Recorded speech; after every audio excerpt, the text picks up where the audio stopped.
Boa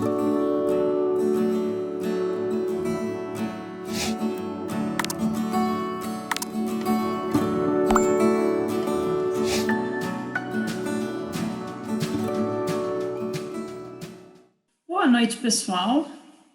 Eu vou fazer um recap bem rapidinho, porque já faz 2 semanas, né, que a gente esteve juntos da última vez, só para a gente não esquecer. Hoje a gente vai terminar o Antropogênesis Gnóstico e hoje a gente vai entender mais da constituição humana.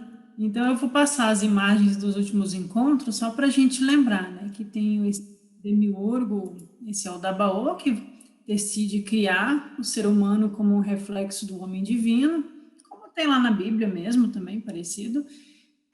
Ele é ignorante da sua origem, ele não conhece o um, ele não conhece o divino, então ele cria a partir de um poder que tem nele, mas ele ignora o poder que vem do Pai, né? E aí ele tem auxiliares, que são os arcontes, os regentes, e esses auxiliares também ajudam ele e ele se declara Deus acima de todos eles. E a gente vai ver que existem 3 tipos de Adão, né? O Adão espiritual, o Adão psíquico e o Adão material, e que os dois de baixo, o psíquico e o material, eles são filhos do demiurgo e dos regentes, dos arcontes. Mas o Adão espiritual é aquele que é copiado. Ele é o reflexo que aparece nas águas e é copiado. Gera esse psíquico e material. A gente vê que a Sofia, ela cai quando percebe o seu erro de ter criado sozinha e sem a sua consorte, que é o Cristo, e sem a autorização do Uno. Então ela vê que sua luz vai diminuindo e aí ela vai representar a queda da alma no abismo, na matéria.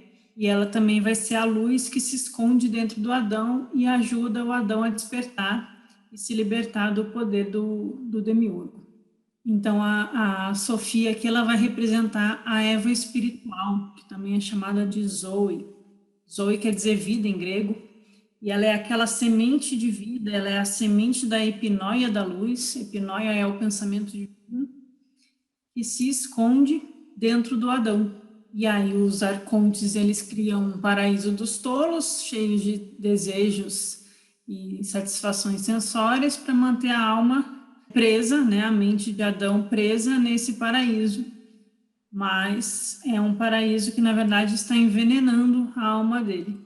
E aí a Sofia, na figura da Eva espiritual, a epinóia da luz, que simboliza a intuição que está dentro de nós, ela desperta a mente e faz com que a mente coma da árvore do conhecimento, para que o Adão possa se libertar desse paraíso de tolos, desse paraíso de ilusões.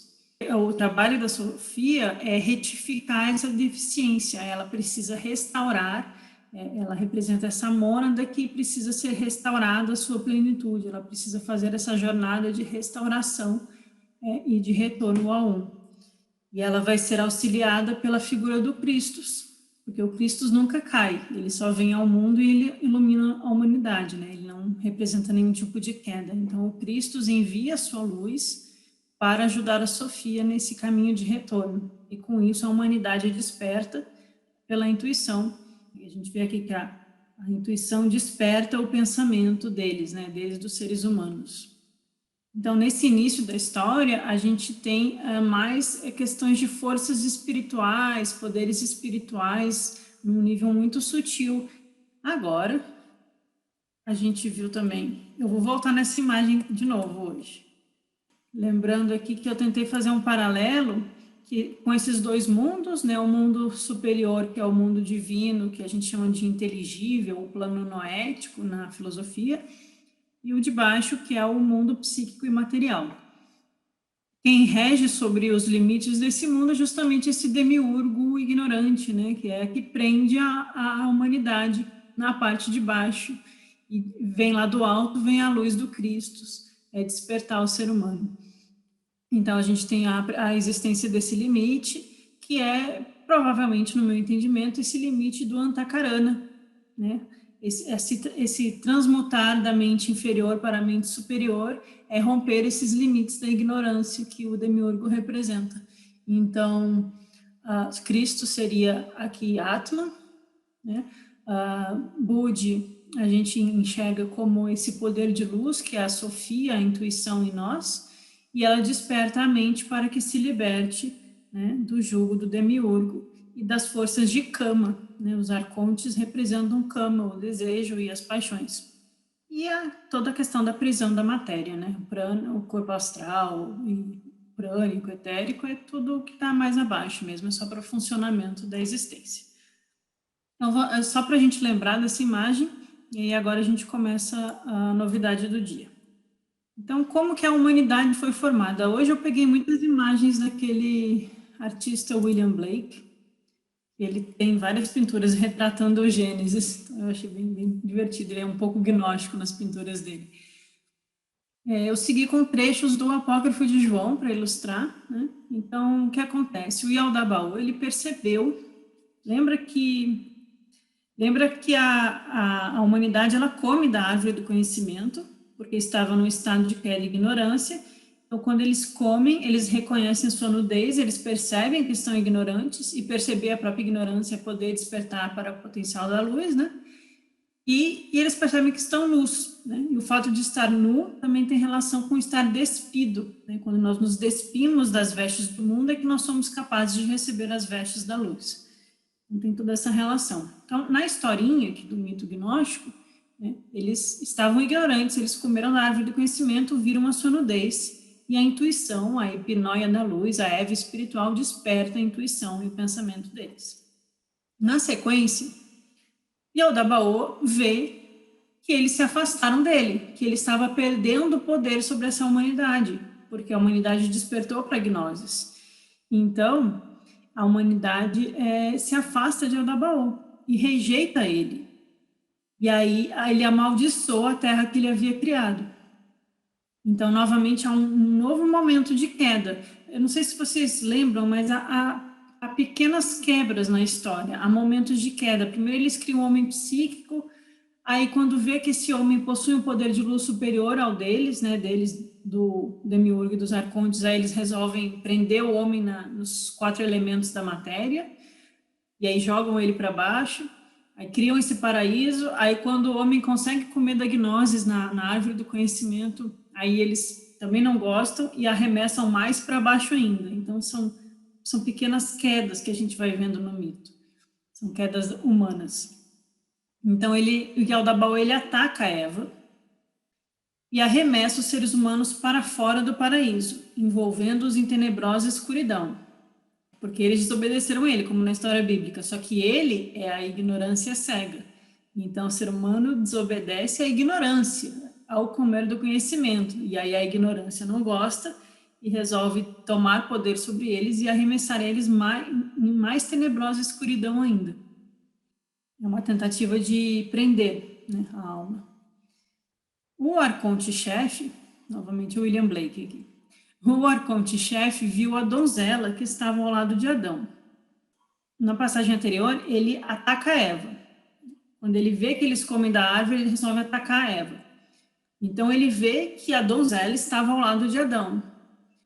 E viu que a luminosa epinóia da vida, né, essa semente de luz, havia aparecido nessa Eva.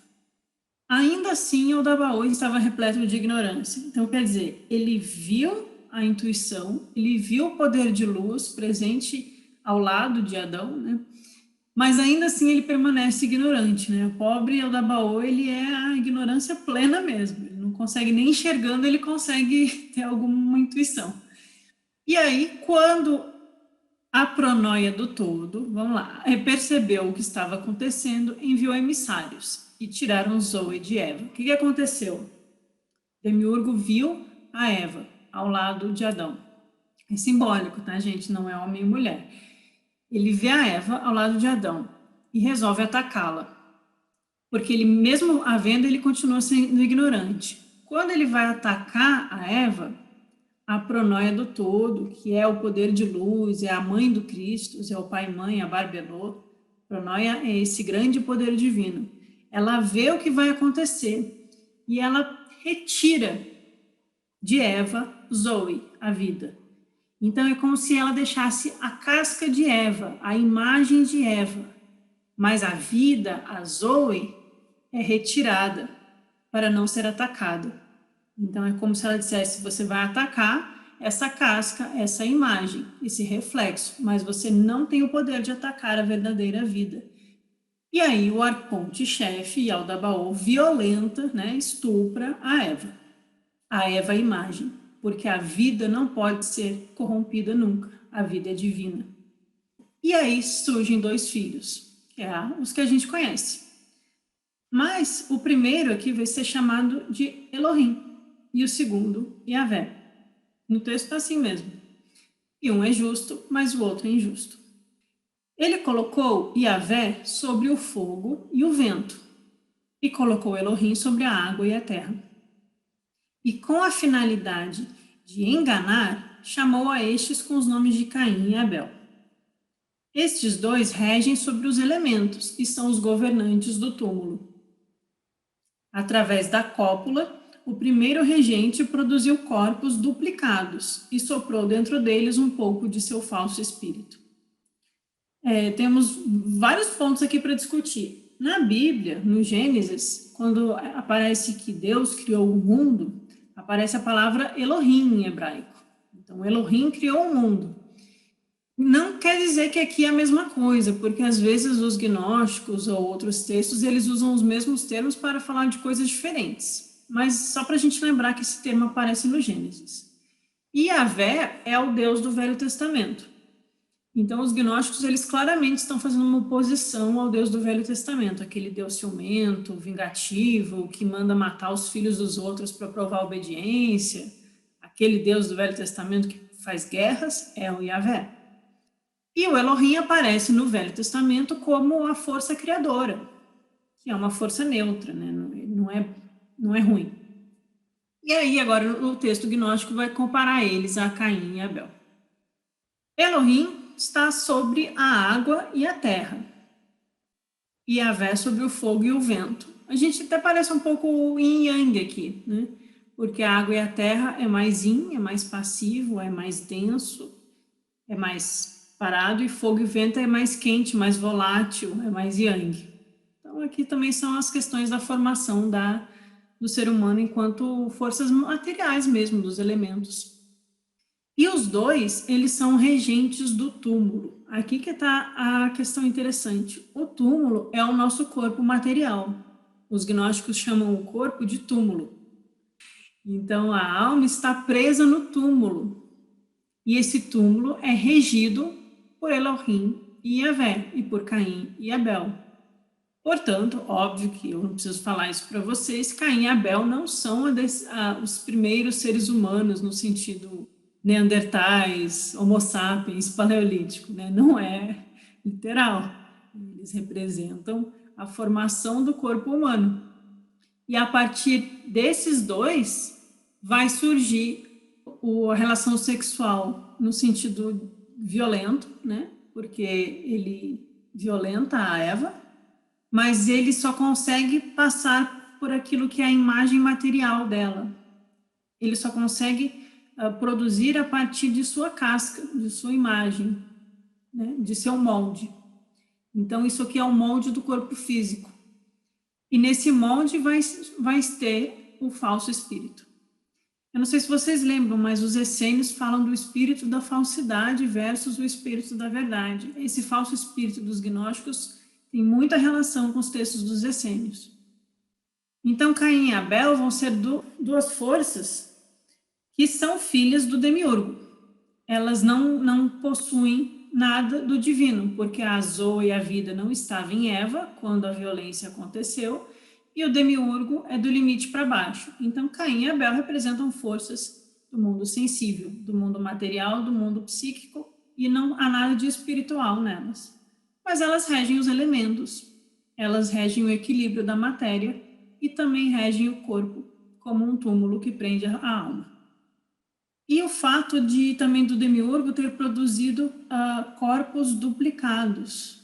Né? Então, quer dizer que não existe os filhos de Caim e os filhos de Abel. Né? Os corpos, eles são duplicados. Porque eles precisam ter os 2 para funcionar. Bom, fiquem aí com um falso espírito. Mas aí, quando Adão vê que isso aconteceu, Adão vê que o demiurgo violentou a Eva, ele decidiu que também ia gerar um filho. Ele reconhece a Eva espiritual e não só a Eva física material. Ele reconhece a Eva como a epinóia da luz. Ele reconheceu a semelhança da sua própria presciência, a sua prognosis, assim está no texto. Ele gerou a semelhança do filho do homem, chamou-o Sete, em concordância com a raça que está nos éons. Então nós temos, assim como há um Adão psíquico e um Adão material, um espiritual, nós vamos ter um Caim e Abel, que fazem parte do mundo inferior, e um Sete. O Sete vai ser filho de Adão, que reconhece a sua gnosis e reconhece a Eva espiritual. E com essa união dos dois plenos de si, eles geram Sete, que é o homem espiritual. Então, nós temos aqui uma divisão de 3 tipos de seres humanos: os pneumáticos espirituais, os psíquicos e os ílicos, que são os materiais.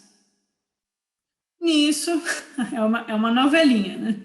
Nisso, o arconte-chefe fez com que os seres humanos bebessem da água do esquecimento, né? Ele viu que o Adão gerou um terceiro filho também e falou: não, vocês vão de novo tentar me enganar, não vou deixar. Aí ele faz um outro plano, né? Ele é um demiurgo ardiloso, ele está sempre rolando um plano. E aí ele faz os seres humanos beberem da água do esquecimento, a fim de que não pudessem saber sobre sua origem, o lugar de onde vieram. Porque já que o Sete tinha origem espiritual, aí ele falou: então vou tentar fazer com que os filhos de Sete não descubram a sua origem espiritual. Porque a função do demiurgo é manter nós presos aqui no mundo da ignorância. Então ele faz com que a humanidade caia num sono do esquecimento. Enquanto isso, a semente da luz permanece por um tempo ajudando Adão, de modo que quando o Espírito vier dos sagrados éons, ele poderá elevar Adão e curá-lo da deficiência, e todo o pleroma será restaurado à santidade e perfeição. Então, enquanto tudo isso acontece, a semente da epinóia da luz, que é a luz divina em nós, que está escondida, ela continua escondida dentro de Adão, de modo que ela possa ajudá-lo e curar essa deficiência, para restaurar todos os seres à santidade e à perfeição do pleroma. São muitos personagens, eu sei. Então eu trouxe uma listinha só para a gente conseguir visualizar toda essa galera aí, porque tem mais de uma Eva, tem mais de um Adão, é muita gente. Nós temos lá o divino, a imagem do a pronoia barbelô, o mãe-pai. O homem primordial, que é o homem divino que se reflete nas águas e é copiado. Nós temos Cristo, que é o Logos, que é a centelha de luz, que é o Filho único da Mãe e Pai, e o Cristo, que é o parceiro de Sofia, porque a partir do grau de Cristo, todos os éons são criados com duplas de cisígias, para que eles sejam perfeitos e equilibrados. Então, a Sofia ela é esposa de Cristo, mas ela também é filha, porque ela cai. Então, a Sofia é aquele aspecto feminino que é tríplice. Isso é no plano divino, esses 4. Nos planos abaixo, nós temos Eldabaú, o demiurgo, e os arcontes e os regentes, que são 12. Mas todo esse resto aqui é a humanidade. Então, na humanidade, o que compõe a humanidade é a existência de um Adão psíquico e um material. Uma Eva espiritual, que é a vida, que é a epinóia da luz, a semente da pronoia. A pronoia é aquele lá de cima, né? A pronoia é a imagem do uno, é a imagem divina. É ela que manda a sua luz para ajudar a Eva a despertar Adão. Então, ela é a semente. A semente vai ser despertada pela luz do Cristo. E aí nós temos também a Eva material, sem o aspecto da vida, porque a vida sai dela quando ela é violentada. E essa Eva material, gera Caim e Abel, que regem os 4 elementos em nós, regem o túmulo, que é o corpo material, e eles que contêm o falso espírito. E da união do Adão psíquico com a luz da semente divina, a existência de Sete. Mas tudo isso aqui é a humanidade. Então, se a gente enxerga a humanidade como esse desenho da Blavatsky, a gente vai ter aqui todos esses elementos. Nós vamos ter o físico, astral e prânico, que é mais a estrutura do ser humano. Nós vamos ter Kama, que é o poder dos arcontes atuando na psique. Manas é a psique. Então, Manas voltado para baixo, ela é violentada pela ignorância e, portanto, gera corpos, né? Porque a Eva é feminina e o feminino tem relação com a matéria, com o corpo.